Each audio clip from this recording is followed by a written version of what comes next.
It's ready. Are you ready to party? Yeah. Yes, Toastmasters go. All right. All right, so we come to our 6th training. Isn't that amazing? In 2 weeks. So let me go ahead and let's get going on this. Do the screen share.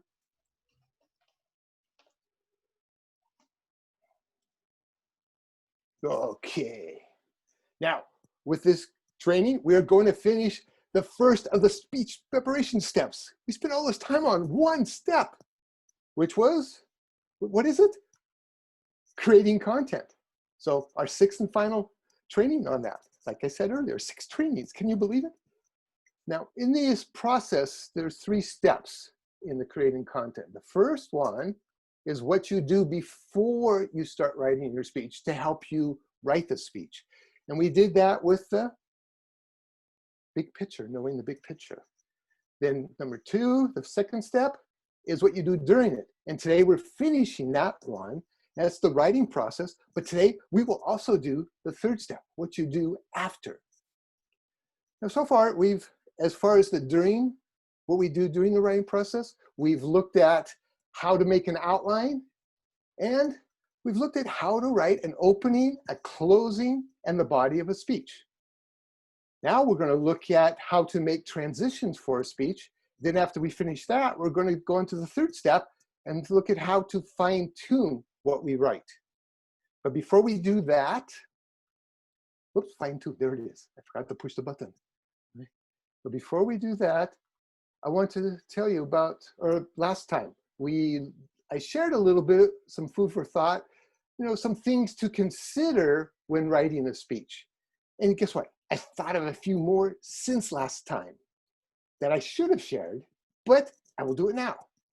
And it's like what to do if you're not fluent in English. I think this is an important one when we're in clubs in Romania. I personally admire you guys for taking a second language. Being in a club with a second language where it's being used, because that's a lot more challenging than using your native language. And so hats off to all of you who do that. Now, I highly recommend to you to really work hard, extra hard, to overcome all the obstacles that come with speaking in your second language. So first thing you need to do is you really need to write out all of your speech, every word, write the whole thing out. Then, of course, check it with Grammarly, and then ask some of the members in the club who are fluent to give you feedback on what you wrote. And that would be a good way to get started. Then after that, print it out and read the speech out loud using vocal variety and walking around pretending you're on the stage. And just keep doing that over and over until you're comfortable with all the words. And practice enunciating really big, exaggerated. Because when you get to actually doing the speech, you'll go back to normal and it'll still feel better than you had before. Then after you've done that, you get comfortable with the words and reading it, then practice saying it without notes. Record yourself and then see and listen to how you sound. Now, moving on, there was another thing we looked at last time. I shared one rhetorical device with you, the rule of 3. And during this training, you see me use this rule a lot. I always try to do things in 3s because our brain can easily take that in. If you said, okay, I got 20 things I want you to learn, you're not going to get that if someone's just doing a speech like this. It doesn't work. So what exactly are rhetorical devices? Okay. Rhetorical devices are specialized uses of language that make speeches more engaging, memorable, and entertaining. So I want to look at a few quotes about rhetorical devices before I give a few examples.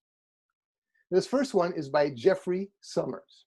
He said, "A rhetorical device is a linguistic tool that employs a particular type of sentence structure, sound, or pattern of meaning in order to evoke a particular reaction from the audience."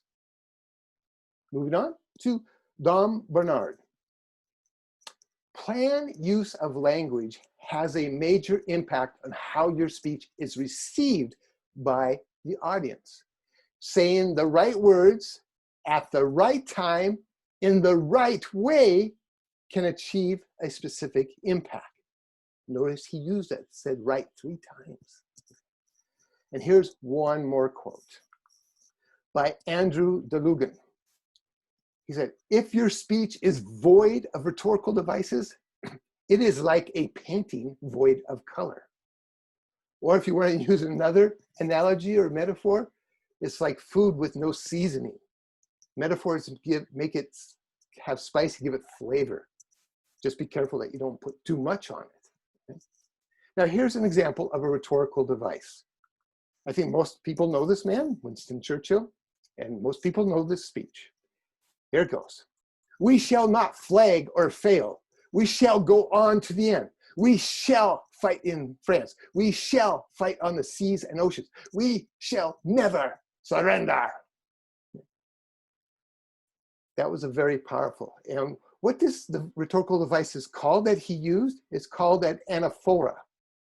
It's the repetition of a word or phrase at the beginning of successive sentences or clauses. So that's just one of many. Okay. That's all I'm going to say about rhetorical devices for now. I just wanted to introduce them to you. And it's a subject for our training later on, after you've done several speeches, or at least a few, let's put it that way. Now, but I will give you some links to start learning about rhetorical devices. And there's also some information about them in Project 4 in the old Competent Communication Manual that's in your new member resources. Okay. So that's enough about those things. Let's begin focusing on what we're going to cover in this training, starting with transitions. Transitions are like bridges that connect points and ideas the speaker is talking about with one another. You do a point, you go over the bridge to the next one. It helps you get there. Also, transitions are like signposts that tell the audience where the speaker is in their speech. And they're very helpful. If you've ever listened to anybody who spoke without using transitions, it just seems jarring and you're like, where's he at? It can be kind of confusing. So transitions are important. Now, transitions indicate you are moving from one point to another in your speech. They help your audience follow each idea as you are speaking. They can be one word, a phrase, or even a full sentence. Let's look at an example of one of these.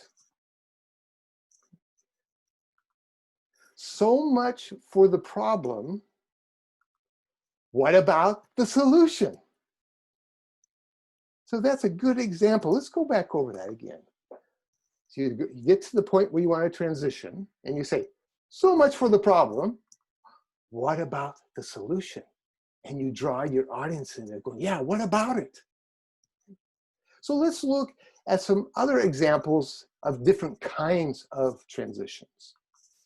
There are transitional WPS. WPS, what is that? Words, phrases, and sentences. Okay. Now let's look at some examples of them. These are the words. However, nevertheless, yet, likewise. These are one-word transitions using just one word. Then you have the phrases. On the other hand, in addition to, are just a few examples of many of them, okay? Then we have an example of a sentence, and I like using questions. So here's one. How can we solve this problem? So you spend your time talking about the problem, and then you say, how can we solve this problem? And that helps you to transition to the solution. Here's one that's very common, very easy. It's numerical transitions. Right? They make it easy for your audience to follow you. first, second, third. You start out saying, I have 3 points I want to make today. There's 3 things you can know. And you start with number 1. And then you get down that one. You say, number 2. And your audience goes, okay, they're ready for the next one. So numerical transitions are easy to use, and they help your audience to know where you're at. Then there's summaries and previews. In them, what you do is you summarize what you just said in about 1 point, and then you preview what you're going to say in the next point. And I have a very special example for you. We've looked at 3 reasons why you should listen to your mentor. Now, let's move on to how to apply what you've learned from him. So that's a summary and a preview. That's our look at transition. I'm going to give you links to read articles or to see some articles that give you much more information, but that's just the basics of it. Let's move on now to how to fine-tune your speech. When you are done writing your speech, you should spend some time trying to make it better. You might even want to take a little break before you actually start doing that. So what you want to do is to start going through the speech, starting with your opening and closing, and see how you can make adjustments and changes to that, and then the rest of your speech. Every time you make changes, say them out loud to hear how they sound. Now, after you're done fine-tuning your speech, the whole thing, then you should check the timing of it.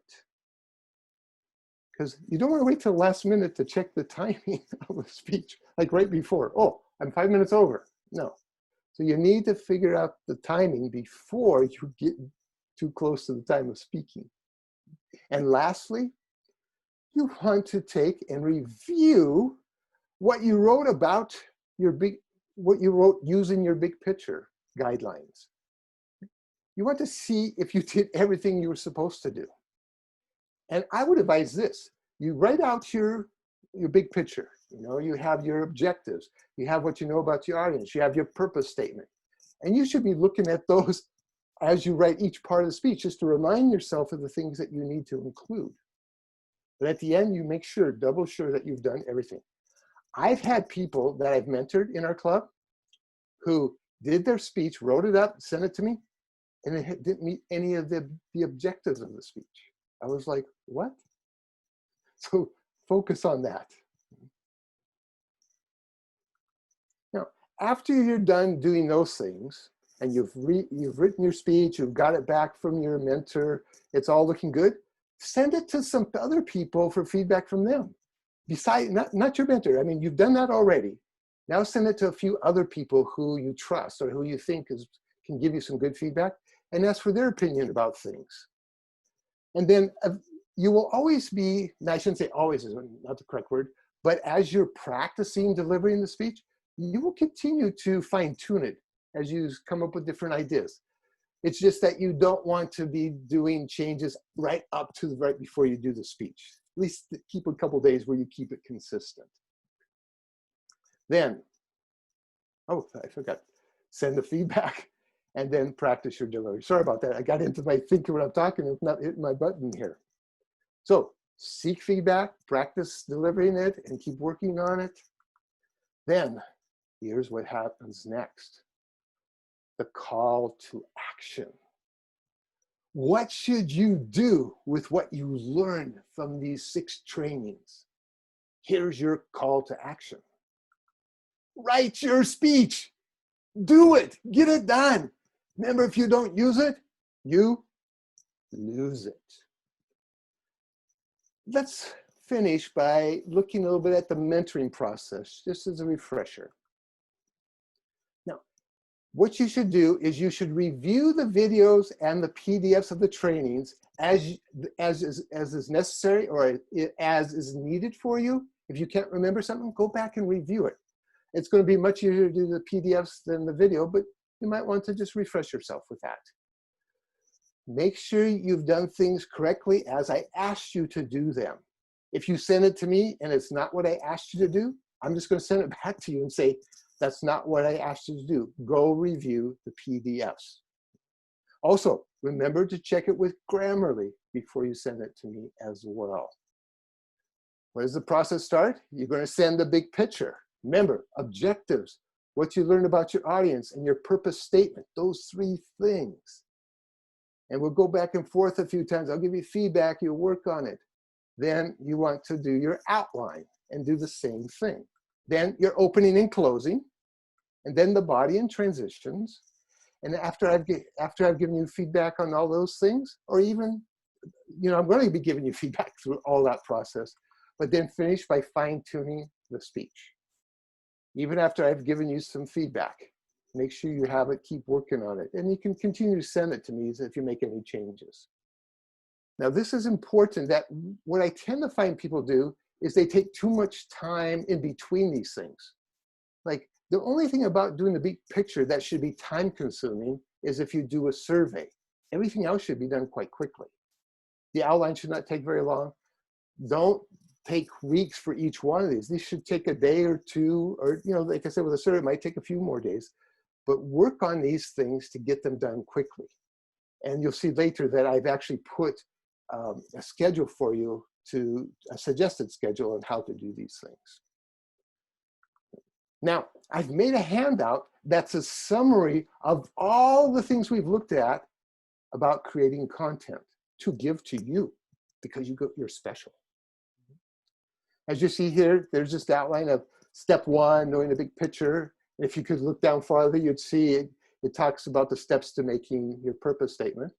Then you have step 2, creating the content, and step 3, fine-tune the speech. Then after that, there's the review of what I just shared today about what you send to me as your mentor to get feedback from me. And I said Grammarly is required. And then I have a suggested writing schedule for you to follow. And it's just a suggestion. The first couple of speeches are going to take longer than the ones you do in the future, because it takes a while to learn how to do things. But if you put the time in at first and really learn things, it'll be much easier down the road. So make the effort to really learn. Now, oh man, this handout has a lot of links on it. Now, they're at the beginning of the list, which is at the end of the handout. This is a new list of links about all aspects of public speaking. Then at the end of the list are new links to additional articles on writing. Now, in between these 2 groups are all the links I've given you over the last 5 trainings, plus the links from tonight's training. So you'll have them all in one place. So that's our look at what we've done with these 6 speeches, or 6 trainings. But remember what I said during the first training. We're not in Toastmasters to give speeches. We're in Toastmasters to become better speakers. You can go through the motions of doing speeches and never get better. Don't feel the pressure you always have to get things done with so quickly. You need to practice and practice. And it's the practice that helps change the connections in our brain. So make the time for it. However, the thing is, if instead of just going through the motions and just being good enough, if you put the time and effort into learning about speaking, then applying what you learned to your speaking and continually focus on improving as a speaker, you will become a competent and confident speaker. Let's finish by looking at a quote by Carmine Gallo. He has written some best-selling books on public speaking. Mastering any art requires time, dedication, and practice. Master the art of communication, however, and a new world opens where you can influence people, sell products, and inspire others more successfully than you ever imagined. And this is true. I have personally experienced this. but it takes work. If you just put the minimum effort, you're never going to get to where you experience this. But if you do, wow, watch out, world. Look who's coming. So after 6 trainings, we're at the end of what I want to share with you about how to write a speech. Let's finish our time with some Q&A about transitions and fine-tuning speeches.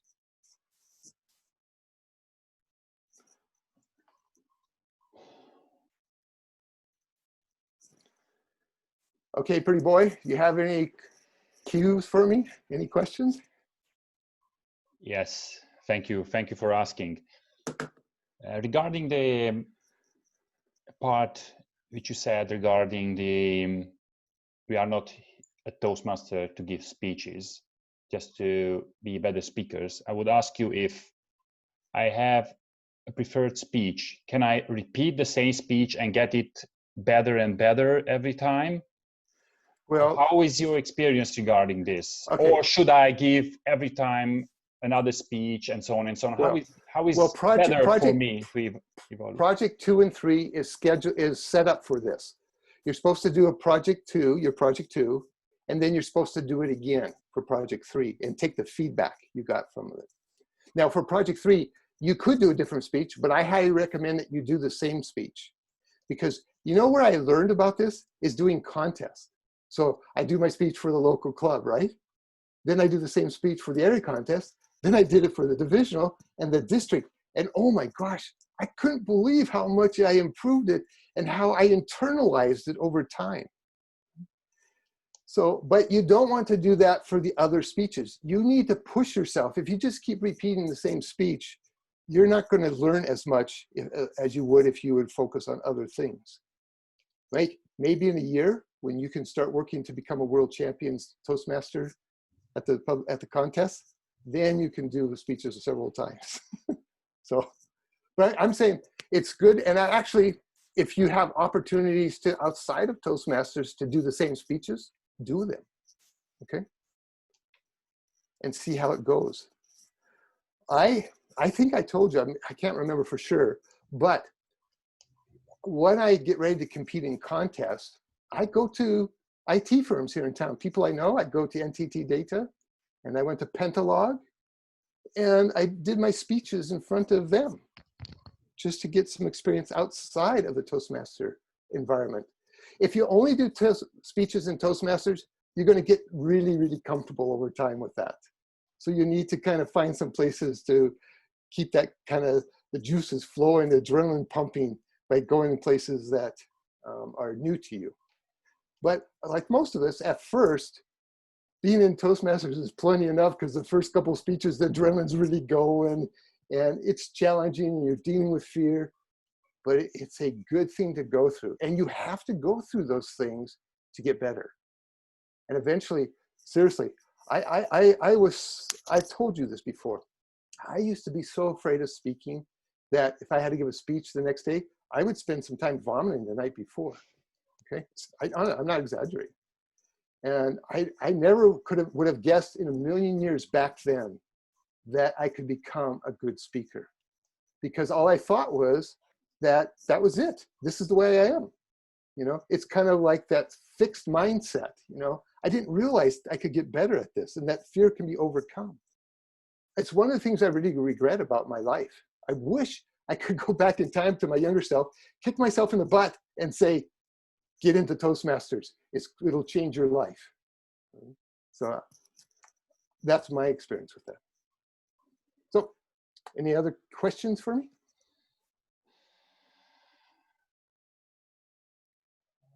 No. No. Okay. Sorry. Right. No, that's okay. That's fine. So anyway, this is not the end of our trainings, but it is the end of the writing process. Next up will be practicing the delivery, how you use your body, how you use your voice, how you use the speaking area. That's what we'll be looking at next. So until that time, salute.